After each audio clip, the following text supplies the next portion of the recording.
બાપુ એક સુંદર મજાનું વાક્ય છે કે પરિવર્તન ત્યારે જ થશે જ્યારે કોઈના શબ્દો લાગશે. અને આના પરથી એક સરસ મજાનો પ્રેરક પ્રસંગ છે. એક ભિખારી રેલવે સ્ટેશનમાં ભિક્ષા માગી અને પોતાનું ગુજરાન ચલાવતો. અને એમ ધીરે ધીરે દિવસો વીતવા લાગે છે. અને એક દિવસ એ ભિખારી એક શેઠ વેપારી પાસે ભિક્ષા માગવા જાય છે. અને શેઠ વેપારી પૂરેપૂરા વેપારી પ્રકારના માણસ હતા.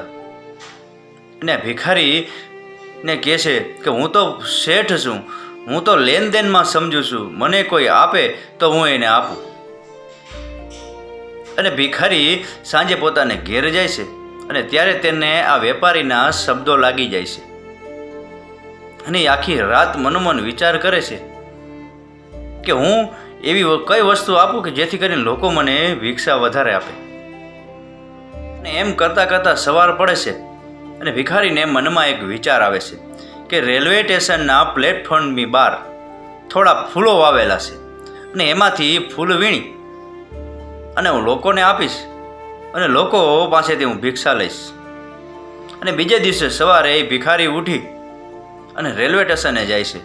અને ત્યાં બહાર વાવેલા ફૂલછોડમાંથી એ થોડા ઘણા ફૂલ વીણી અને રેલવે સ્ટેશનમાં અંદર જઈ અને ભિક્ષા માગવાનું શરૂ કરે છે. અને જે વ્યક્તિ એને ભિક્ષા આપે છે તેને આ ફૂલ આપે છે. અને એ દિવસે એને ભિક્ષામાં વધારે પૈસા મળ્યા. અને એ તો રોજ પછી રેલવે સ્ટેશનની બહાર રહેલા ફૂલછોડમાંથી ફૂલ તોડી અને લોકોને આપતો, અને લોકો એને ભિક્ષા આપતા. અને એમ કરતાં કરતાં એને રોજ વધારેમાં વધારે ભિક્ષા મળવા લાગી. અને એક દિવસ એ જ વેપારી એને રેલવે સ્ટેશનમાં મળી જાય છે. અને આ ભિખારી એ શેઠ વેપારી પાસે જઈ અને એમને ફૂલ આપે છે. અને વેપારી પણ આ ભિખારીને ઓળખી જાય છે અને એને ભિક્ષામાં પૈસા આપે છે. અને વેપારી કહે છે કે હા, હવે બરોબર, હવે તું ભિખારીમાંથી એક સરસ મજાનો વેપારી બની ગયો છે. એટલે હવે તું ભિખારી નથી રહ્યો, હવે તું વેપારી કહેવાશ. અને ફરી પાછો એ ભિખારી પોતાને ઘેર આવે છે. અને એમને આ શેઠ વેપારીના શબ્દો લાગી જાય છે. અને પોતે મનમાં ને મનમાં વિચાર કરે છે કે હવે મારે ભિક્ષા નથી માગવી, પણ હવે મારે કંઈક મારો ધંધો શરૂ કરવો છે. પણ તું શું ધંધો કરીશ? અને મગજમાં વિચારતો હોય તો એના મગજમાં એક વિચાર આવે છે કે હું ફૂલનો ધંધો કરીશ. અને ભિખારી બીજે દિવસે જથ્થાબંધ ફૂલો લઈ આવી અને ફૂલ વેચવાનો ધંધો શરૂ કરે છે. અને ધીરે ધીરે એનો ધંધો વિકસિત થાય છે. અને એ ફૂલના ધંધામાં ઘણા બધા પૈસા કમાય છે.